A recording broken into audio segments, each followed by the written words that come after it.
Hello my wonderful viewers, welcome to my platform. This is Linda's TV show. If it is your first time of coming across this channel and you like what you see after watching, please subscribe, put on your notification bell, set it to all notification. In that way you'll be able to get notified each time I upload a new video, even those without notification. Here we react to all forms of videos, international and local. Every Saturday by 2 p.m. we have our interaction section. You are free to call in to air your opinion about the happenings in our society. Invite your friends, share my videos with your families and colleagues. Do not keep this information to yourself. Myself, I will be sitting down here to watch this video together with you from the beginning to the end. Then we'll go to the comment section and leave our comment, our opinion about the video we watch constructively. No. Can you show me the roads where that is paid for Muslims to drive through so I can pass through it? Can you show me where Muslims buy bread cheap? Can you show me those where there's so much no poverty for Muslims so we can go there and live? I said, the president is from Katsina. I visited Katsina. People were living in fear. Even more fearful than my state. So it is not issue of religion. It is not issue of tribe. That is what we politicians use to continue the confusion called Nigeria. There is no country in the world today, like Father George has said, who have this collection, who would be where we are, that will not have the problems we're facing. We have over 100 million people living in poverty. From the World Bank report just released 2 weeks ago, 7 million will be added to it. So soon you have about 110 million living in poverty. There's no way you won't have problem.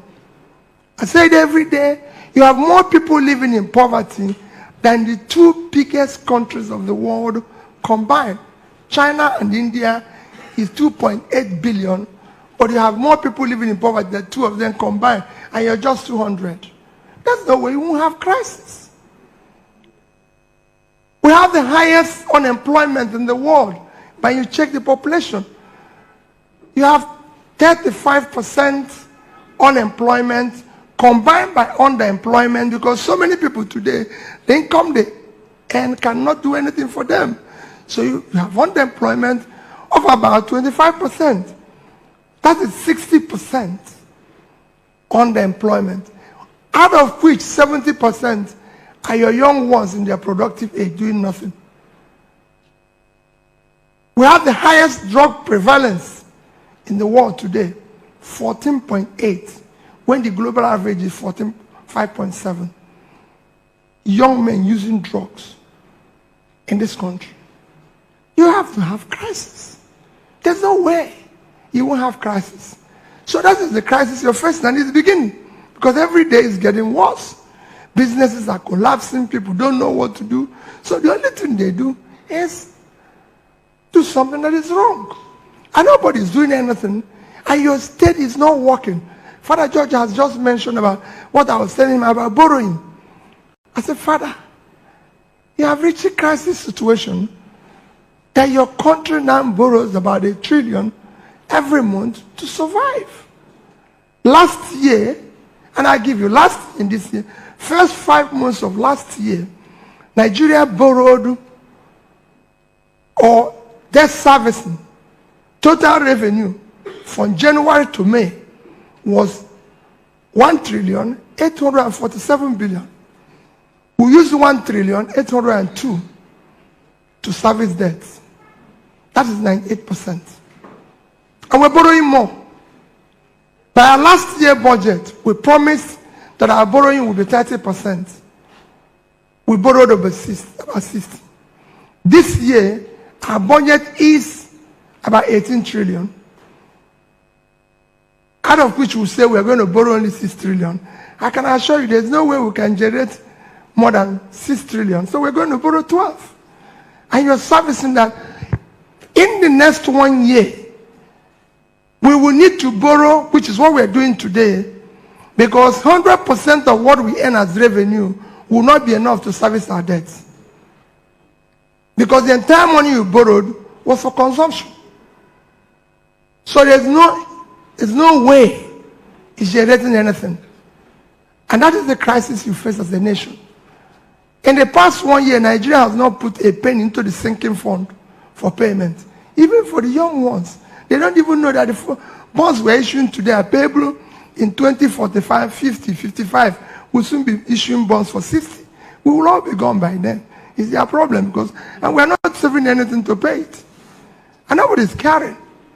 Everybody is just moving. So Nigeria is just, like I always say, it's Titanic. You know, when Titanic was going under, the people on the deck where they play music was busy dancing and thinking that they are still there until everything went under. That's what is happening in this country. People are still going around as if things are normal. It is not normal. You cannot move around in Nigeria today. You can't go from Abuja to Kaduna by road, by air, by anything. No way. They'll tell you, please don't come. I was campaigning all over the north. Everywhere said, please, Peter, don't come. And people think it's normal. It is not normal. You live in a country that is totally unproductive. Country that is totally unproductive. So when we talk about good governance, where do we start? We have to examine ourselves and say, what do we need as a country? How do we start? What are we going to do? First is that your country is not productive. Every nation of the world that is making progress is productive. They're investing in the right areas that make production and everything possible.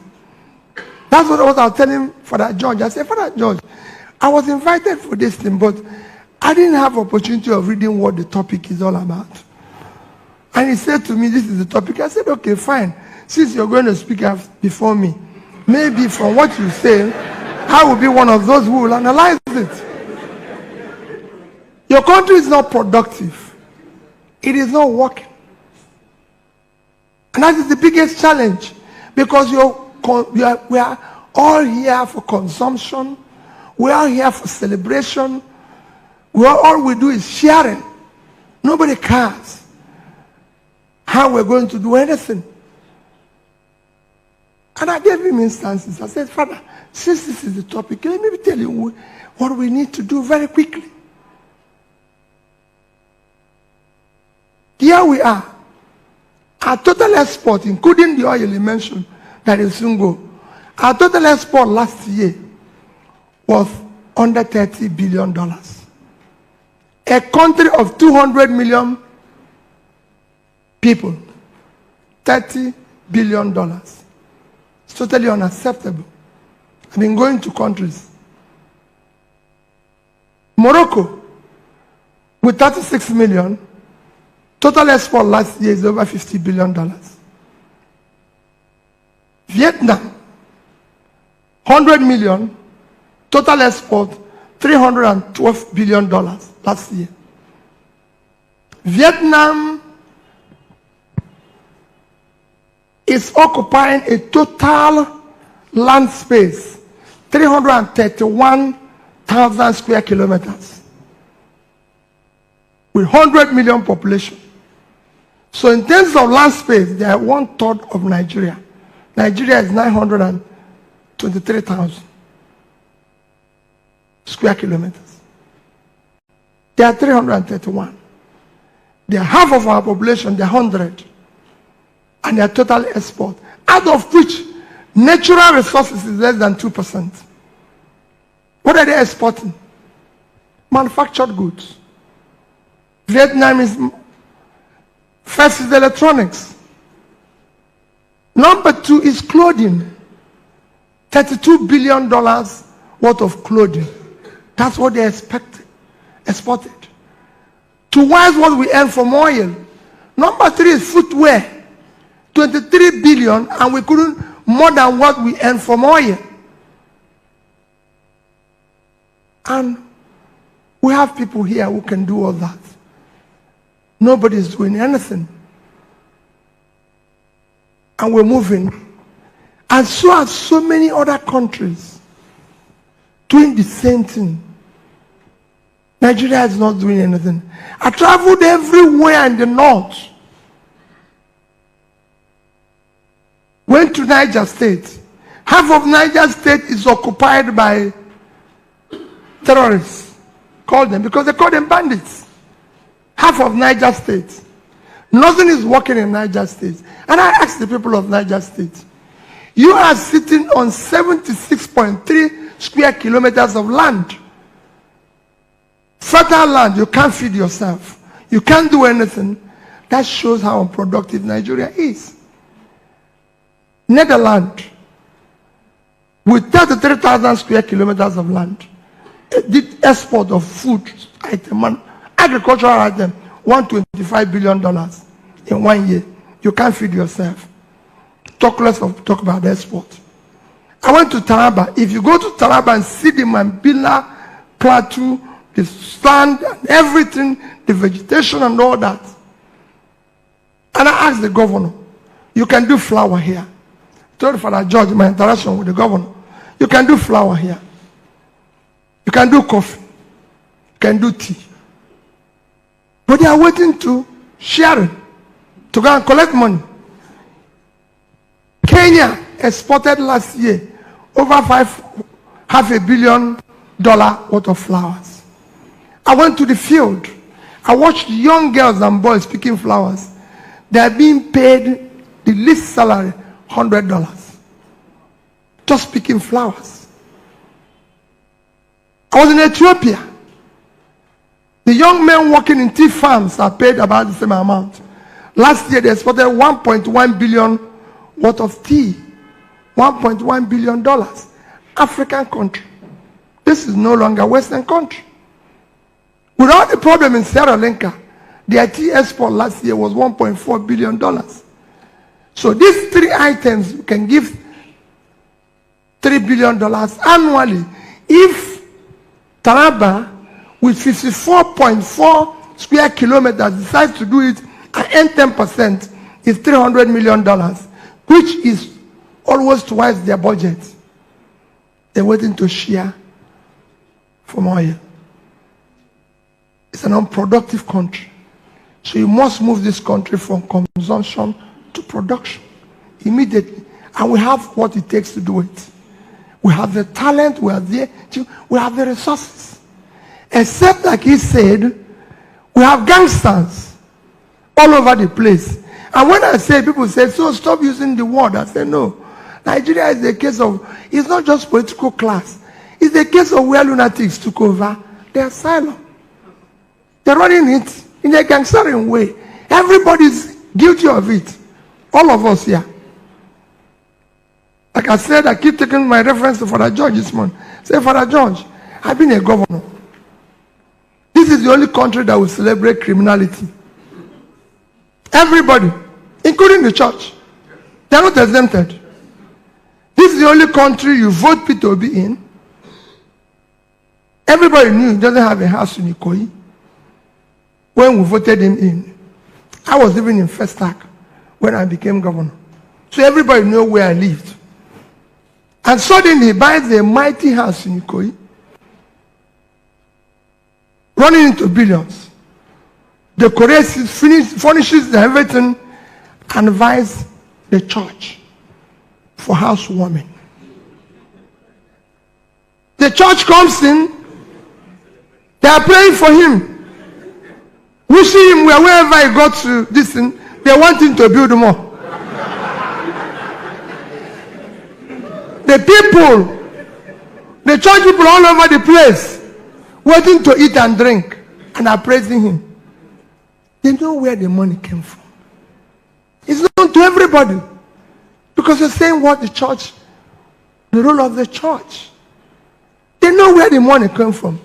But instead of calling police and saying, this man has stolen our money, they are the ones celebrating it. This is the country where I was governor. You come late to church. Church. they go and keep an empty seat in front for somebody who is not in the church. The seat is empty. He comes in the middle of the church. He's walking to the front. Nobody cares. If possible, the priest will stop talking and be welcoming him for coming late. And the church people will be clapping and calling him, if he has nickname like me, Okute. Hey, this man came late. Let come and stay at the back. But we refuse to do it. And when I tell people, listen, you can't go in front because you're late.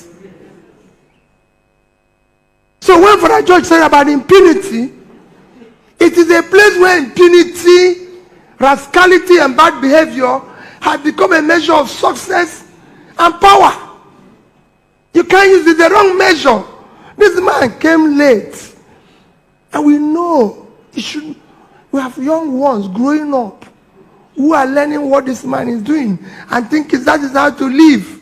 So you have to come late. This is what I was telling Father George when he told me about this topic. I said, there's so many things you can't stop. So if they have to push people for Peter to pass, that should have power. Even if it's old people, push them down. So the rascality is allowed. You are clean up. People say, come in front. No, you can't queue there. No, you're not part of. No, Governor, we don't want you to stay here. Obito, come in front. Why will you go in front? You are queuing where you're supposed to queue. These are little things that is missing here that makes our country the opposite of what it should be. Because of it, the man who steals your 80 billion, of course, it is better for him to steal it and settle those who will settle and go home. Do you know what it means? 80 billion. 80 billion by official area is $200 million.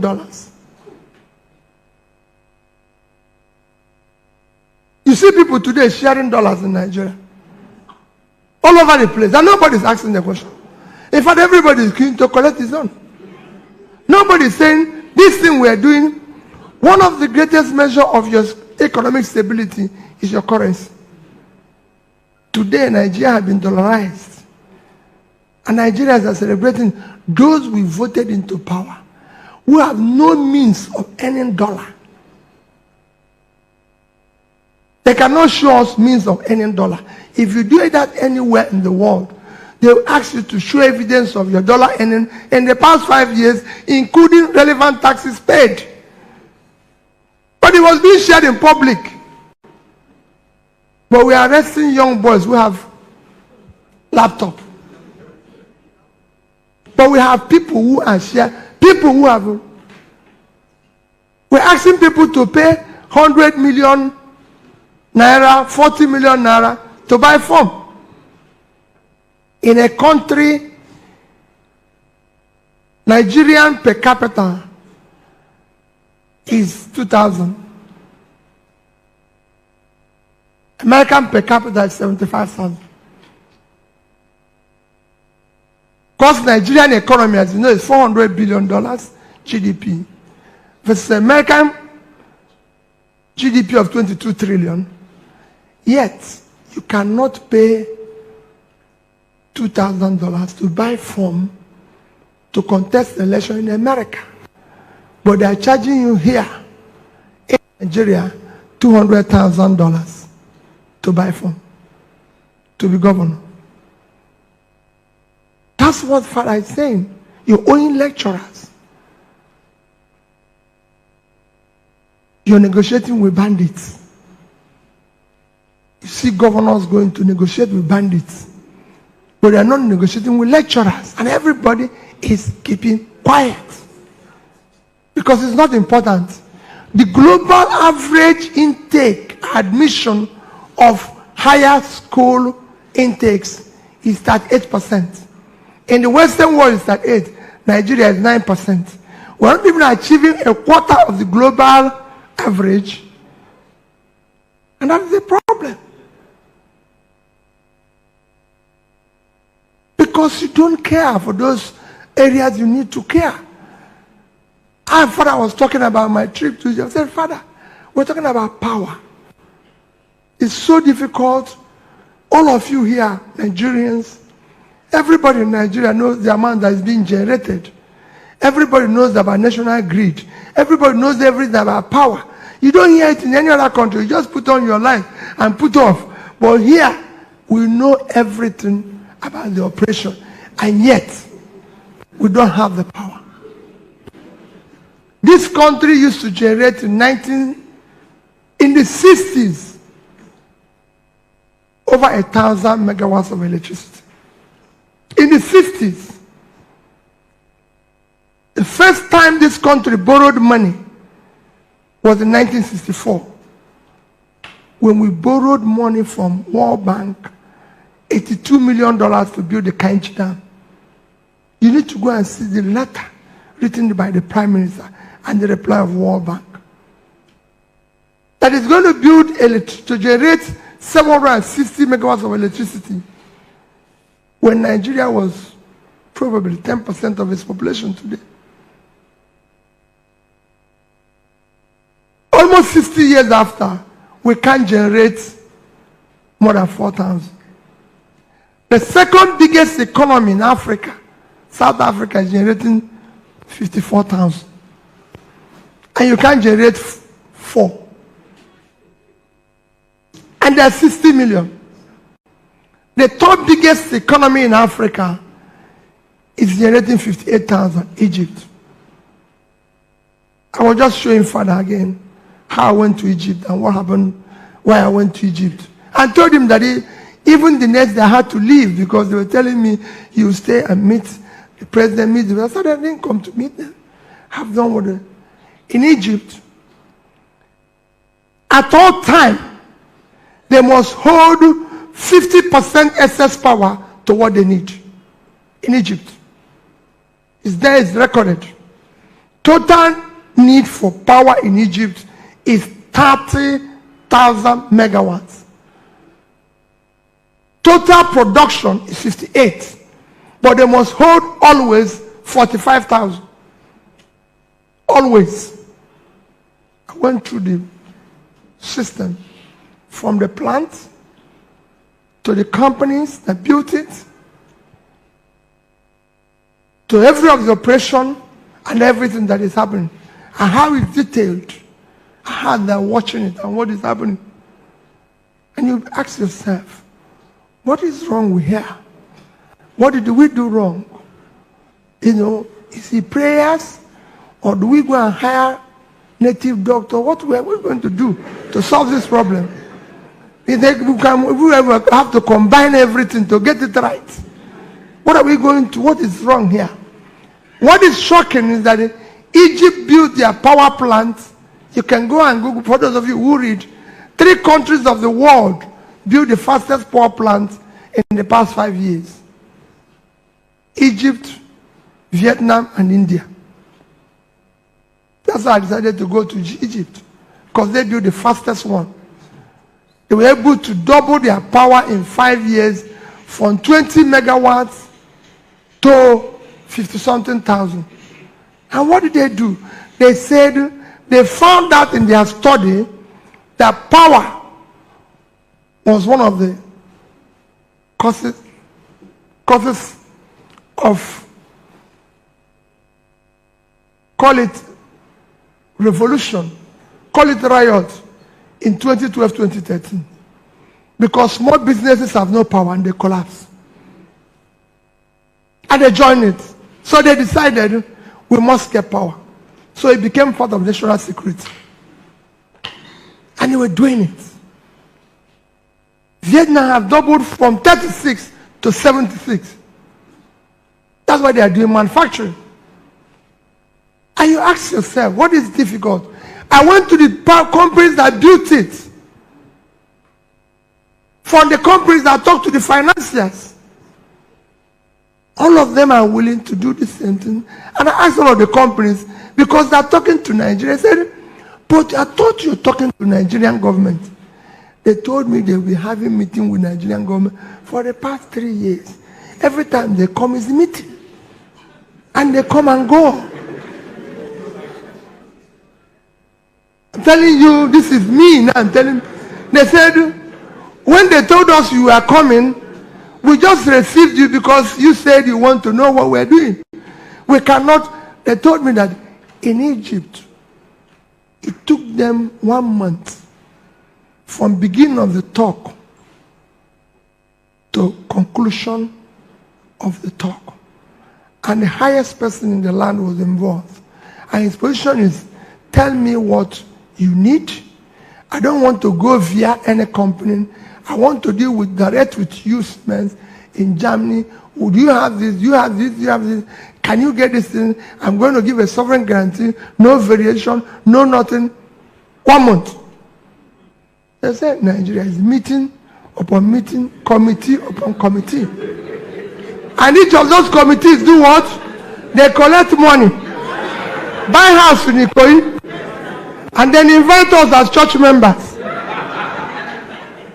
And we'll say that the man is doing well. And one of us will agree. My dear people, as I conclude, the real problem is all of us. It is time for all of us to decide that we must have a country. That we must take back our country. And that will start from recruitment process.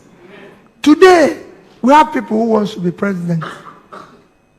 We have people who want to be governors.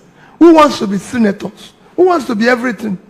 It is time to start scrutinizing. This Mr. Obi, who is he? Don't say he's a Catholic. There's no Catholic in it. There's no church. I've not seen where Catholics buy bread cheaper. If you know well, show me.